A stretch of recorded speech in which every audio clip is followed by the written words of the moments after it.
first I would ask, like, what are archetypes really? And how do you think they can help us develop and grow as men?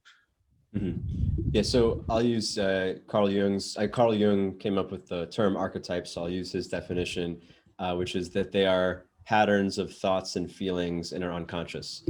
And he actually compares them to genes in the same way that our DNA has certain pieces of it, genes that have persisted over time because they were useful, like maybe the gene for brown eyes was useful for many of your ancestors, which is why we have brown eyes, not blue eyes, for instance.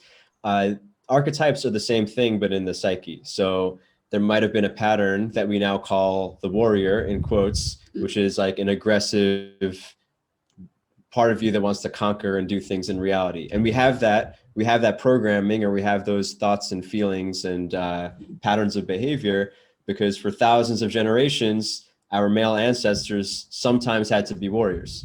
I mean, I think Danny mentioned King, Warrior, Magician, Lover. Like those are Gillette and Moore's. Gillette and Moore wrote a book titled that. Those are 4 archetypes. I mean, there's many ways to slice archetypes. You can call one the hero. You can call this. You can call it whatever you want, but they're patterns. And the reason why it's useful is that, as we spoke about, we need to find, if we don't want to have toxic expressions of masculinity, and we want to be mentally healthy, and we want to be attractive and confident and useful to human beings that we know and to ourselves, we want to know what our natural instincts are and impulses are and find healthy outlets. And archetypes are one way. I mean, there's many other ways, but archetypes are one way of conceptualizing, okay, I have a warrior in me, meaning I have patterns where I want to fight, I want to conquer, I want to accomplish things, I want to explore. How do I express that in my life in a way that's constructive? We could argue that people who don't identify that or don't have that self-awareness, maybe they're the ones who get into bar fights and do things that are not very constructive. But maybe if you recognize, okay, I have a very strong warrior archetype, let me start a business, or let me take jujitsu classes, or let me do something so this part of myself, this character in my unconscious, can feel like, okay, I feel good, I feel validated, I feel useful, and it'll help other parts of your life. So, I mean, we could say that about any part of ourselves, but essentially it's getting to know what's inside of you and then using it. And archetypes, they're universal, right? It's not like they're culturally determined. Like across cultures, there are like patterns of behavior that have evolved through human evolution, and they are all inside us. Like, and they can be more present in different individuals, in different quantities, put it this way, but they're still, we can all access and connect with all these patterns because it's part of our human nature, and it's in the collective unconscious. Yeah, well said. Because if they were only if only people in France had a certain archetype, it wouldn't be an archetype. It would just be a thing that French people do, right? Like, it's called an archetype because everyone has it. It's that's what the prefix arch in archetype means. It's universal. Yeah. It's interesting because, for example, in Buddhism, like, you start doing meditations and start meditating on a Buddha, and each Buddha can have a different quality. But what you're doing when you're meditating on a Buddha, what you're actually doing, it's meditating on those qualities, because you're projecting those qualities into that image. And the moment you are projecting on them and seeing them, you are starting to have those qualities present on your reality. So you're starting to see them and make them part of your reality. And the more you meditate on them, the more present they are, and you're creating like a mind habit of having them consciously present in you. And then you can bring those into you and integrate them and be that Buddha and be those qualities and bring them into the world, right? And yeah, for sure. Yeah. And that's kind of the purpose of mythology, and why, whether you're following a religion, like, let's say you like Hindu mythology and you're praying to Lakshmi for abundance, it's the same thing, right? Like, it's hard to think, okay, I need to think more positively about money. It's easier for our social brain to think, let me be like this person, Lakshmi, which maybe, who cares if she exists or not. Same thing for someone who's not spiritual, who really likes Marvel movies, for instance. Like, they're meditating on Iron Man because he has the qualities that we want to have as a hero, or meditating on Batman or something, or even something dark like meditating on the Joker. Like a lot of men get drawn into this Joker character. Why? Because even though he's evil, he validates certain parts of ourselves. A lot of men have a Joker in them that wants to like just burn shit or ruin things because they feel bad, and it feels good to watch a movie that validates your emotions.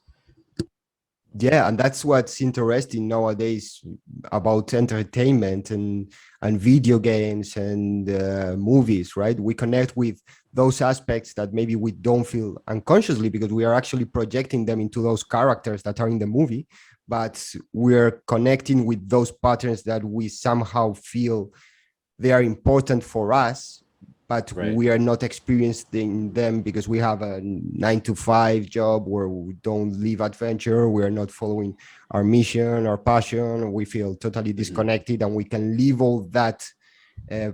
Our psyche can channel all that through these movies and these video games, and that's kind of an outlet for that.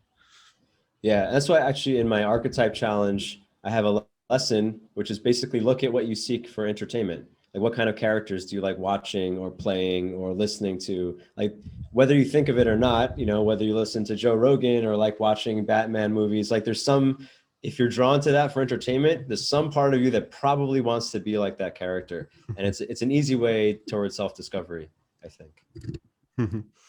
And when attraction comes, do you think that there can also be like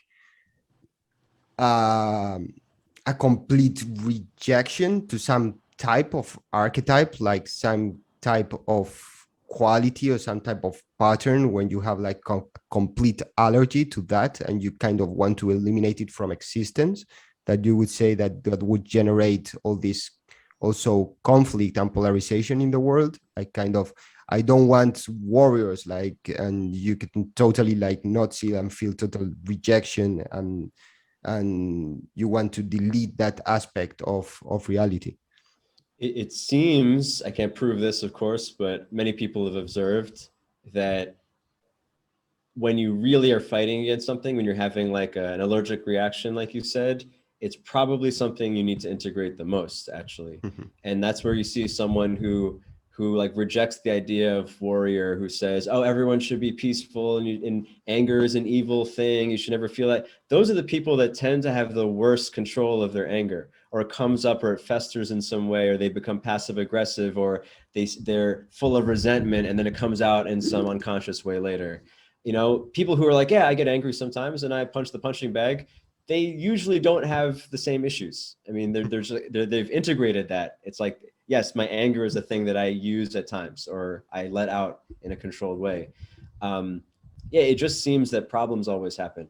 I mean, it's different than, say, you know, I think a lot of women, if they were to watch some movie about warriors, or, you know, a feminine person, a person who doesn't have a masculinity really in them, maybe doesn't care about, it's like, okay, that seems kind of boring, I don't feel strongly one way or another. That probably means they don't have that in them, and that's cool. That's cool. But if you, any strong emotion probably means there's something of that in you.